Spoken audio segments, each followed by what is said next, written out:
okay, what did you learn from that? And they'll help take you through it step by step. So, even those people who are going to be given the opportunity to recover from that experience, if that's what they chose, and to use it in a positive way to learn lessons from it that can make them a better person, or a better soul from that point forward, if you want to say it that way. So one of our first interviews that we did, it got 500,000 views, and the title was "The Earth is Splitting Right Now," because you talked a lot about the Earth splitting, and since that time, I've seen a lot of different channels actually using that same title and focusing their interview around that topic. In a recent interview we did, you talked about there being a little evolution in that process, and it was further along. So I'd love for just an update on where is the Earth at in its evolution. Is it splitting right now? What's going on? It's been splitting, and the idea, of course, is that you can have any number of realities that fit the belief systems that you have. I take it as a positive sign that, if it's true that we're going to have open contact in a couple of years, that's very soon. And so I can only imagine that the people that are aiming in that direction are shifting into a reality where that's possible, whereas there may be people that are shifting into a reality where they don't want to experience that. They may be too afraid or what have you. So they'll have their reality where they don't necessarily experience that. And they won't be in the reality where those who are experiencing it are experiencing it. So we'll split. We are splitting more and more and more. And I think you're starting to see signs of that anyway, because, there are people who are adamant about certain things that are happening that is really, really representative of what they believe the reality to be. And there are people that are just as adamant that are completely opposite to them. So it doesn't necessarily mean that one is diluted. It could be that both of them are actually truly experiencing different realities where what they are saying they're experiencing is absolutely real for them. And that could be one of the first symptoms of the idea that we are splitting into different realities where we are experiencing different things. So can I ask one quick follow-up? Every time I hear this, I wonder, are we splitting into specifically two different Earths that are very polar, or is it actually we're splitting into infinite Earths? Multiples. Yeah. It's just easier to talk about too. Yeah, right. Because we think in terms of polar opposites often, and so it's just easier to say, well, one half will go this way and some will go that way. But it's really a matter of gradation, and it's a matter of whatever your belief systems are may fit this reality a little bit better than this one, and these belief systems may fit this one a little bit better than this one, and so on down the line. Now, it may not necessarily be infinite in that sense, because there may be only a finite number of realities that represent the experience we call physical Earth. So, it may be finite, it may be infinite, it doesn't really matter. You're going to wind up on the one that you're navigating to with the vibrations that you create within yourself. And this is another reason why it's so important from Bashar's perspective to follow the formula. The formula is acting literally like a rudder, like a navigational tool, to make sure that you are going in the direction you're navigating and shifting in the direction through different parallel realities that are more and more representative of your higher and better frequencies. So that's another reason why it's important in terms of how the formula will actually operate. So, just to be clear, it's like, is it the two primary splits are 3D and 5D, and then there's subsequent... No. 5D is non-physical. Okay, gotcha. Okay. People get this confused all the time. Density and dimension. Density is like states within a country. Dimensions are different countries.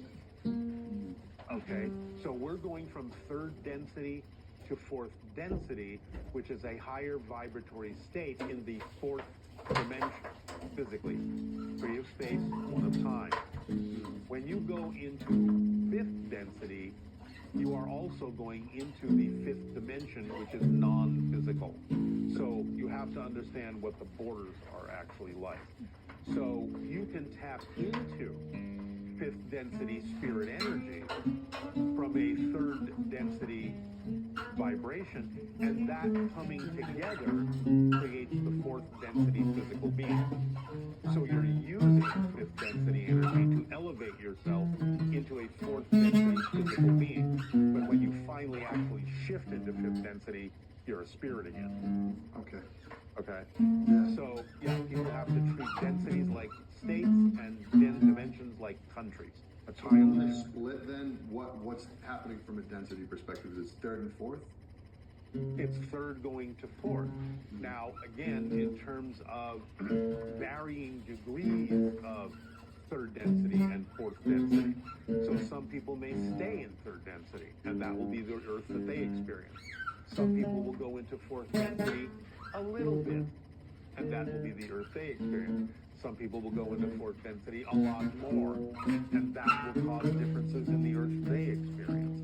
So again, it's like a spectrum. It's not just this black and white, it's this or that.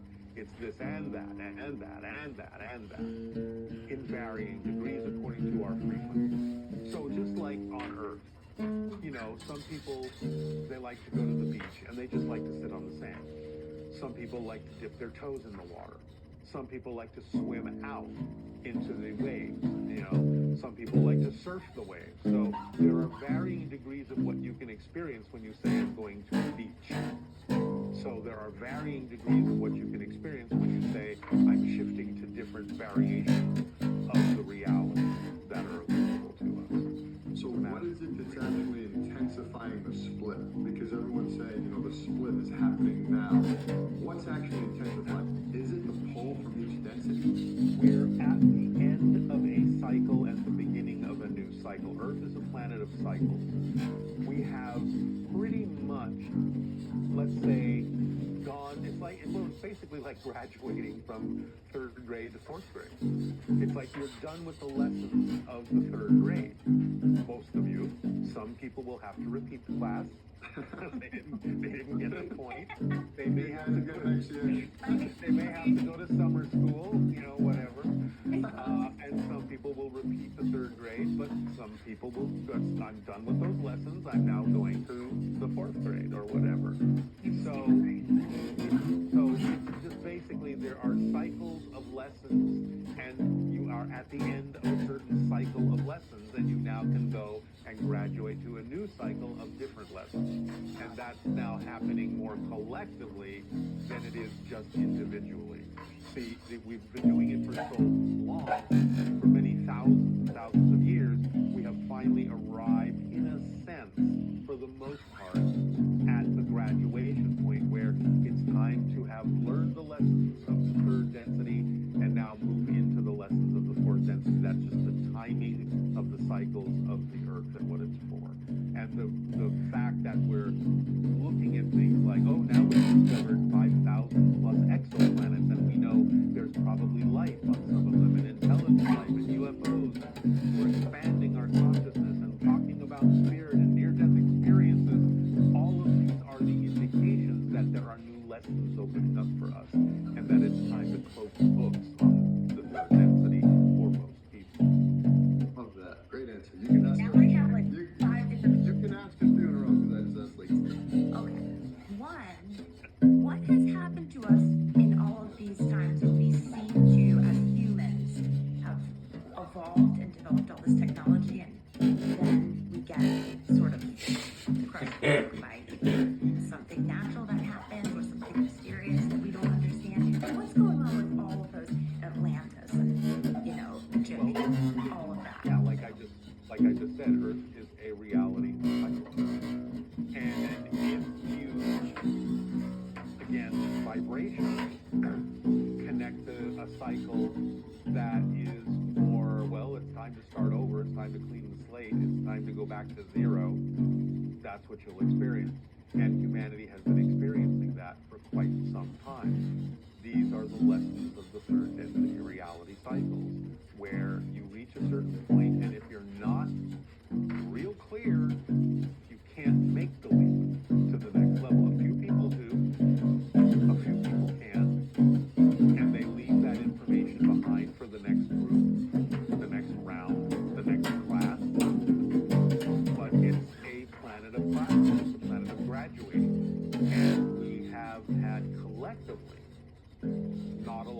graduating. But now, because of the acceleration of a lot of things, we have the potential for more people to graduate to the next level than ever before. Because it's been cumulative over time. We've learned those lessons. That's why we suddenly are looking at things like Atlantis and what happened and why were they destroyed. You know, can we avoid that?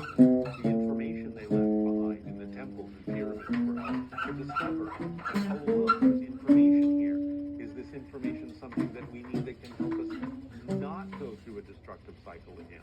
Can we mitigate that somehow? Can we learn the lesson of how to continue instead of how to start over again and again, again and again?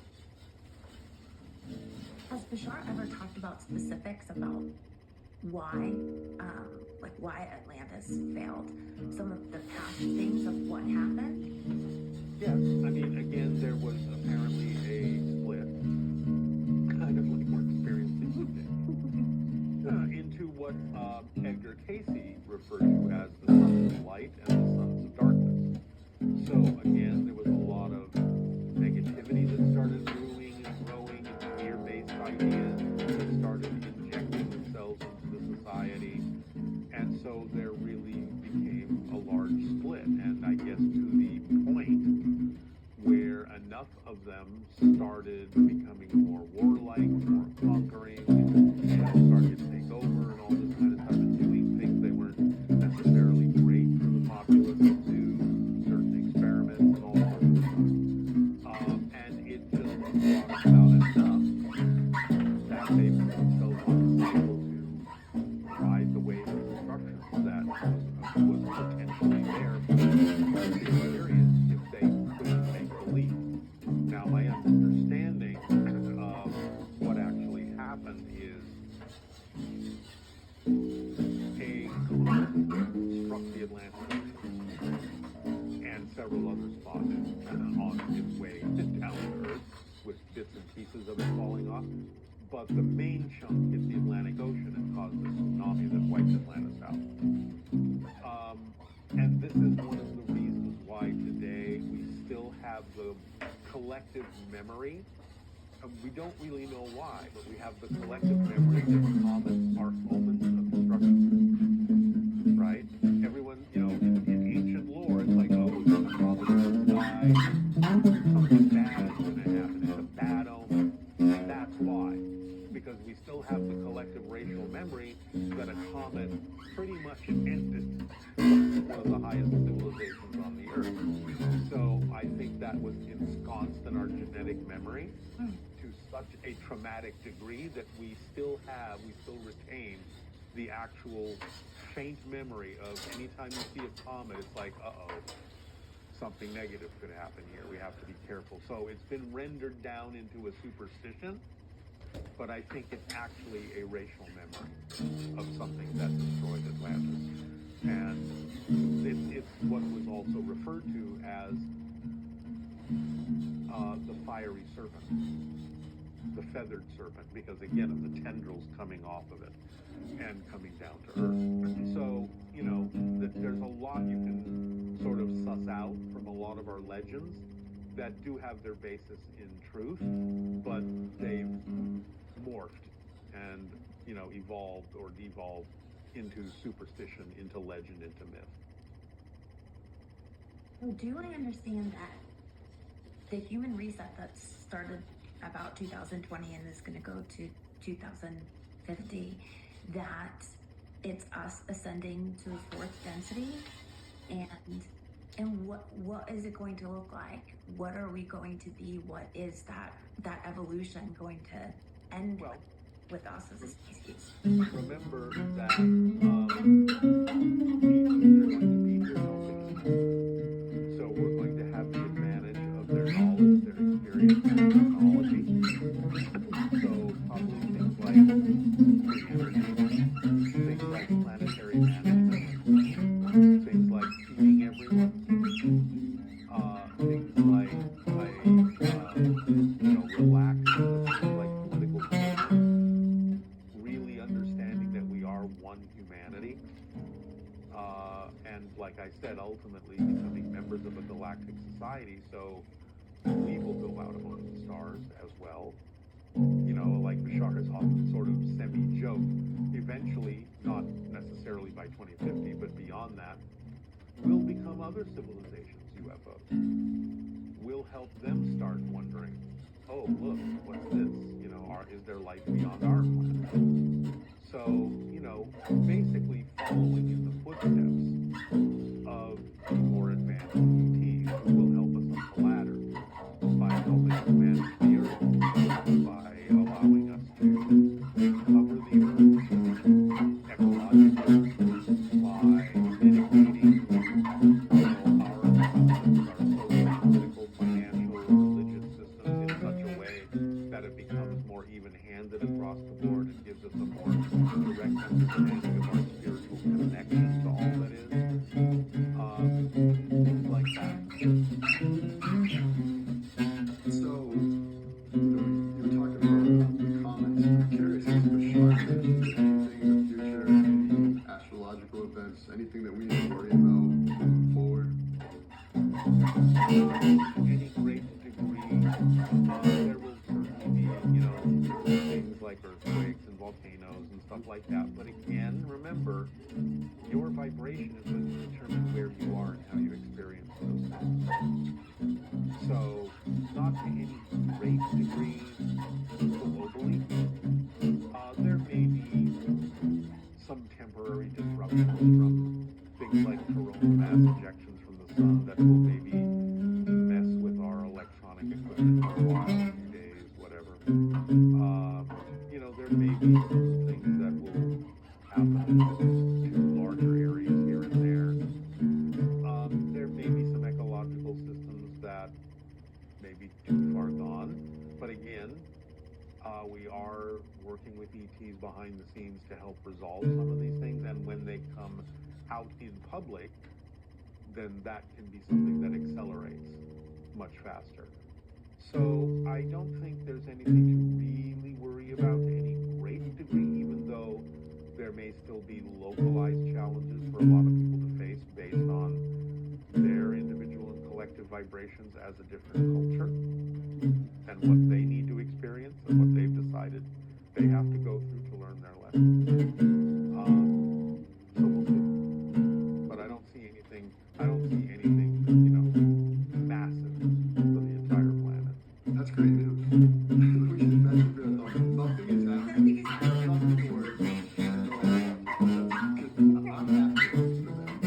So, you know, you were mentioning kind of like Atlantis and how, you know, we kind of shifted back into a lower density frequency. I'm curious if we're always oscillating between higher and lower densities in the Earth's evolution, or are we eventually, is Earth, the people of Earth, ever going to graduate in entirety? Yes, that's what I'm talking about. But again, remember, it will only be those who are on that particular frequency. But not everybody. Maybe not. It depends on what people choose and what they've chosen to experience as their challenge. But, you know, like I said, sometimes you graduate to another class, and sometimes people have to repeat that class because they weren't really doing the lessons. They were doing their own. But because, again, remember, we're eternal beings. There's always another chance. And in that sense, from physical reality perspective, it doesn't matter whether they learn the lesson in this lifetime or another one. They always have another chance. There's a part of me when some of this stuff is talked about that feels this echo of, you know, things from the book of Revelations, like rapture, and how maybe that could be a similar